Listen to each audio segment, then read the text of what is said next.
Hi hello Swathi Ganga Kannada YouTube ಚಾನಲ್ಗೆ ಎಲ್ಲರಿಗೂ ಸ್ವಾಗತ ಸುಸ್ವಾಗತ. ಇವತ್ತಿನ ವಿಡಿಯೋದಲ್ಲಿ ವರಾಹಿ ಅಮ್ಮನ ಒಂದು ದಿವ್ಯ ಮಂತ್ರವನ್ನು ತಿಳಿಸ್ಕೊಡ್ತಾ ಇದ್ದೀನಿ. ಈ ಮಂತ್ರವನ್ನು ನೀವು ಯಾವ ಕೆಲಸಕ್ಕೋಸ್ಕರ ಹೇಳಬೇಕು, ಎಷ್ಟು ಬಾರಿ ಹೇಳಬೇಕು, ಯಾವ ನಿಯಮವನ್ನು ಪಾಲನೆಯನ್ನು ಮಾಡಬೇಕು, ಕಂಪ್ಲೀಟ್ ಆಗಿರುವಂಥ ಮಾಹಿತಿನ ಈ ವಿಡಿಯೋದಲ್ಲಿ ಕೊಡ್ತೀನಿ. ವಿಡಿಯೋ ಇಷ್ಟ ಆದರೆ ಲೈಕ್ ಮಾಡಿ, ಶೇರ್ ಮಾಡಿ, ಸಬ್ಸ್ಕ್ರೈಬ್ ಮಾಡಿಕೊಂಡು ಸ್ವಾತಿ ಗಂಗಾ ಕನ್ನಡ ಯೂಟ್ಯೂಬ್ ಚಾನಲ್ಗೆ ಎಲ್ಲರೂ ಸಪೋರ್ಟ್ ಮಾಡಿ ಅಂತ ಹೇಳಿ ಕೇಳ್ಕೊಳ್ತೀನಿ. ಬನ್ನಿ ಇವಾಗ ವಿಡಿಯೋನ ಶುರು ಮಾಡ್ಕೊಳ್ಳೋಣ. ವರಾಹಿ ಅಮ್ಮನ ಮಂತ್ರಗಳಂದ್ರೆ ಹಾಗೇನೆ ತುಂಬ ಪವರ್ಫುಲ್ ಆಗಿರ್ತವೆ. ನಾವು ಏನೇ ಒಂದು ಕೆಲಸವನ್ನು ಅಂದ್ಕೊಂಡ್ರು ಕೂಡ 100ಕ್ಕೆ 100ರಷ್ಟು ಕೆಲಸ ಆಗುವಂಥದ್ದು. ಹಾಗಾಗಿ ವರಾಹಿ ಅಮ್ಮನ ನಂಬಿದವ್ರನ್ನ ಯಾವತ್ತೂ ಯಾವುದೇ ಕಾರಣಕ್ಕೂ ಕೂಡ ವರಾಹಿ ತಾಯಿ ಕೈಯನ್ನು ಬಿಡೋದಿಲ್ಲ. ಹಾಗಾಗಿ ನೀವು ಯಾರು ಬೇಕಾದರೂ ಸರಿ ವರಾಹಿ ಅಮ್ಮನ ಮಂತ್ರಗಳನ್ನು ಹೇಳ್ಕೊಳ್ಬಹುದು.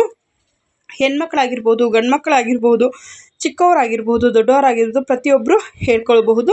ಯಾವುದೇ ಕಾರಣಕ್ಕೂ ವರಾಹಿ ಅಮ್ಮನ ಮಂತ್ರಗಳನ್ನ ಹೇಳೋದಕ್ಕೆ ಸ್ನಾನ ಮಾಡಬೇಕು, ಮಡಿ ಇರಬೇಕು, ಮೈಲಿಗೆ ಇರಬೇಕು, ವ್ರತ ಮಾಡಬೇಕು ಅನ್ನೋವಂಥದ್ದು ಏನೂ ಇರೋದಿಲ್ಲ. ಖಂಡಿತವಾಗ್ಲೂ ನೀವು ತಾಯಿಯ ಮಂತ್ರಗಳನ್ನು ಹೇಳ್ಕೊಳ್ಬಹುದು. ತಾಯಿಯ ಪ್ರತಿಮೆ ಇಟ್ಟು, ಫೋಟೋ ಇಟ್ಟು ಒಂದನ ಕಮೆಂಟ್ ಬಂದಿರುತ್ತೆ. ತಾಯಿಯ ಫೋಟೋನ ಇಟ್ಟು ಆರಾಧನೆಯನ್ನು ಮಾಡಬೇಕಾ, ತಾಯಿಯ ವಿಗ್ರಹ ಇಟ್ಟು ಆರಾಧನೆಯನ್ನು ಮಾಡಬೇಕಂಥೇಳಿ ನಿಮ್ಮ ಒಂದು ಶಕ್ತಿಯ ಅನುಸಾರವಾಗಿ ನೀವು ವಿಗ್ರಹನಾದರೂ ಇಡಬಹುದು. ಇಲ್ಲ ಅಂತಂದರೆ ನೀವು ಫೋಟೋನಾದರೂ ಇಟ್ಕೊಳ್ಬೋದು. ನಮ್ಮ ಕೈನಲ್ಲಿ ಅದು ಯಾವುದೂ ಸಾಧ್ಯ ಇಲ್ಲ ಅನ್ನೋವಂಥವ್ರು ಖಂಡಿತವಾಗ್ಲೂ ನೀವು ತಾಯಿಯನ್ನು ಮನಸಾರೆ ಸ್ಮರಣೆಯನ್ನು ಮಾಡಿ ಮಂತ್ರವನ್ನು ಹೇಳ್ಕೊಂಡು ಕೂಡ ನಡೆಯುತ್ತೆ. ಈ ಒಂದು ಮಂತ್ರಗಳನ್ನು ಹೇಳ್ಕೊಳ್ಳೋದಕ್ಕೆ ನೀವು ಉಪವಾಸ ಇರಬೇಕನ್ನೋಂಥದ್ದು ಏನೂ ಇರೋದಿಲ್ಲ. ಸ್ನಾನ ಪೂಜೆ ಅಂತೂ ಬೇಕಾಗಿಲ್ಲ. ಮನಸ್ಸೊಂದು ಶುದ್ಧಿ ಇರಬೇಕು. ಮತ್ತು ನಿಯಮವನ್ನು ಪಾಲಿಸಲೇಬೇಕಾಗಿರುವಂಥ 2 ನಿಯಮವಿದೆ. ಅದು ಏನಂತಂದರೆ, ಮಾಂಸಾಹಾರವನ್ನು ಸೇವಿಸಿ ನಾವು ಯಾವುದೇ ಕಾರಣಕ್ಕೂ ಮಂತ್ರದ ಉಚ್ಚಾರಣೆಯನ್ನು ಮಾಡಬಾರ್ದು. ಇನ್ನೊಂದು ಏನಪ್ಪ ಅಂತಂದರೆ, ನಾವು ಹೆಣ್ಣುಮಕ್ಕಳು ಅವರ ಮಾಸಿಕ 5 ದಿನ ರಜೆಯಲ್ಲಿ ಅವರು ಈ ಒಂದು ಮಂತ್ರವಾಗಿರಬಹುದು, ಪೂಜೆ ಆಗಿರಬಹುದು ಮಾಡಬಾರ್ದು. ನೀವು ಕೇಳಿಸ್ಕೊಂಡ್ರೆ ನಡೆಯುತ್ತೆ, ಬಟ್ ಆದರೆ ನಿಮ್ಮ ಬಾಯಿಂದ ಉಚ್ಚಾರಣೆ ಬರಬಾರ್ದು. ಯಾಕಂದರೆ ಅದು ಫಲ ಅನ್ನೋವಂಥದ್ದು ನಮಗೆ ಸಿಗೋದಿಲ್ಲ. ಹಾಗಾಗಿ ಬನ್ನಿ ಇವಾಗ ನೀವು ಯಾವ ಕೆಲಸಕ್ಕೋಸ್ಕರವಾಗಿ ಈ ಒಂದು ಮಂತ್ರವನ್ನು ಹೇಳಬೇಕು ಅನ್ನೋದನ್ನು ಸಹ ನಾನು ತಿಳಿಸ್ಕೊಡ್ತೀನಿ. ನೋಡಿ, ತುಂಬ ಜನಕ್ಕೆ ಬೇಗ ಅರ್ಜೆಂಟಾಗಿ ಕೆಲಸ ಆಗಬೇಕಾಗಿರುತ್ತೆ. ಯಾವುದೂ ಇರಬಹುದು, ನಿಮ್ದು ಏನು ಬೇಕಾದರೂ ಕೆಲಸ ಅನ್ನೋದು ಇರಬಹುದು. ಯಾರನ್ನ ದುಡ್ಡು ಕೊಡೋದಾಗಿರ್ಬೋದು, ಇಲ್ಲ ಅಂತಂದರೆ ನೀವು ಕೊಟ್ಟಿರೋವಂಥ ದುಡ್ಡು ವಾಪಸ್ ಬರೋದಾಗಿರ್ಬೋದು, ಇಲ್ಲ ಅಂತಂದರೆ ನೀವೇನೇ ಒಂದು ಅರ್ಜೆಂಟಾಗಿ ಕೆಲಸ ಆಗಬೇಕು ಅಂತ ಅಂದ್ಕೊಂಡಿರ್ತೀರಿ. ಖಂಡಿತವಾಗ್ಲೂ ನೀವು ತಾಯಿ ವರಾಹಿ ಅಮ್ಮನನ್ನು ಪ್ರಶಾಂತವಾಗಿರುವಂಥ ಜಾಗದಲ್ಲಿ ಒಂದು 10 ನಿಮಿಷಗಳ ಕಾಲ ಸ್ಮರಣೆಯನ್ನು ಮಾಡಿಕೊಂಡು ತದನಂತರದಲ್ಲಿ ನೀವು ವರಾಹಿ ಅಮ್ಮನನ್ನು ಸ್ಮರಣೆಯನ್ನು ಮಾಡ್ಕೊಳ್ಬೇಕು. ಅಮ್ಮ, ನಮ್ಮದು ಈ ರೀತಿಯಾಗಿ ಕಷ್ಟ ಇದೆ, ನಿನ್ನ ಒಂದು ಮಂತ್ರವನ್ನು ನಾವು ಹೇಳ್ಕೊಳ್ತಾ ಇದ್ದೀವಿ. ಈ ಕೆಲಸ 100ಕ್ಕೆ 100ರಷ್ಟು ಆಗುತ್ತೆ ಅಂಥೇಳಿ ನಿನ್ನನ್ನು ನಂಬಿದ್ದೀವಿ ತಾಯಿ. ಖಂಡಿತವಾಗ್ಲೂ ಈ ಕೆಲಸವನ್ನು ನನಗೆ ಮಾಡಿಕೊಡು ತಾಯಿ, ನೀನೇ ನನ್ನ ಒಂದು ಕಷ್ಟಕ್ಕೆ ದಿಕ್ಕು ಅಂಥೇಳಿ ತಾಯಿಯಲ್ಲಿ ನೀವು ಮನಸಾರೆ ಕೇಳ್ಕೊಂಡ್ರೆ ಸಾಕು.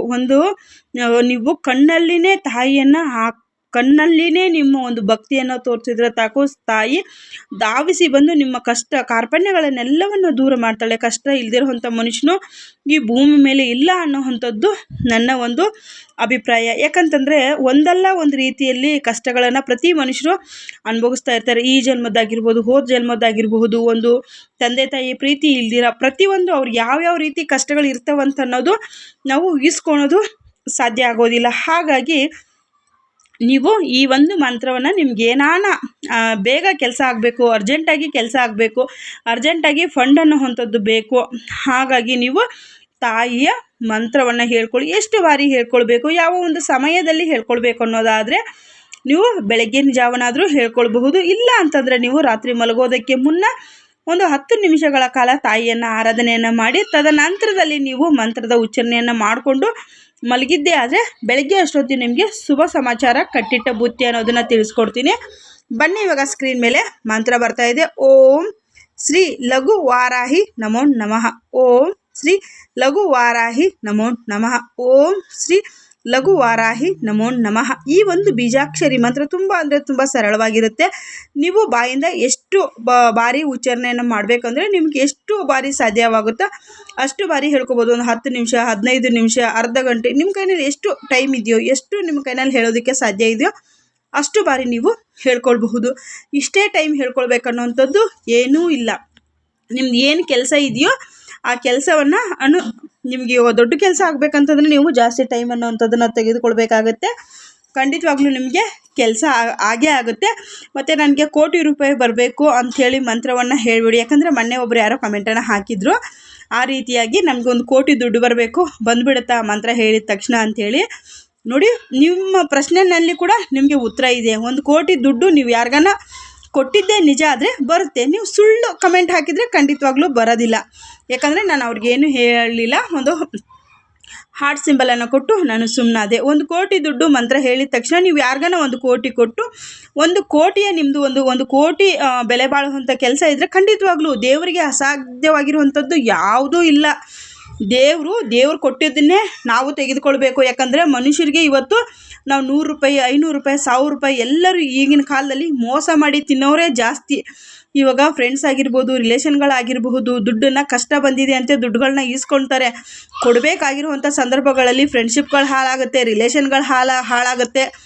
ಅವರು ಮತ್ತು ಎಷ್ಟೊಂದು ಮಾತುಗಳನ್ನು ಅನಿಸ್ಕೋಬೇಕಾಗಿರುವಂಥ ಪರಿಸ್ಥಿತಿಗಳು ಬರುತ್ತೆ. ಹಾಗಾಗಿ ಅದೇ ನೀವು ದೇವರಿಗೆ ಒಂದು 10 ರೂಪಾಯಿ ಹುಂಡಿಕೆಗಾಗಿರ್ಬೋದು, ಮಂಗಳಾರತಿಗಾಗಿರ್ಬೋದು ಹಾಕಿ ಬನ್ನಿ. ನೆಕ್ಸ್ಟು ನಾವು ಮನೆಗೆ ಬರೋ ಅಷ್ಟೊತ್ತಿಗೂ ನಮಗೊಂದು 10 ರೂಪಾಯಿ ನಾವು ಮಂಗಳಾರತಿಗೆ ತಟ್ಟೆಗೆ ಹಾಕಿದರೆ ನಮಗೆ 20 ರೂಪಾಯಿಯಷ್ಟು ಕೆಲಸ ಬರೋವಂಥದ್ದಾಗಿರ್ಬೋದು.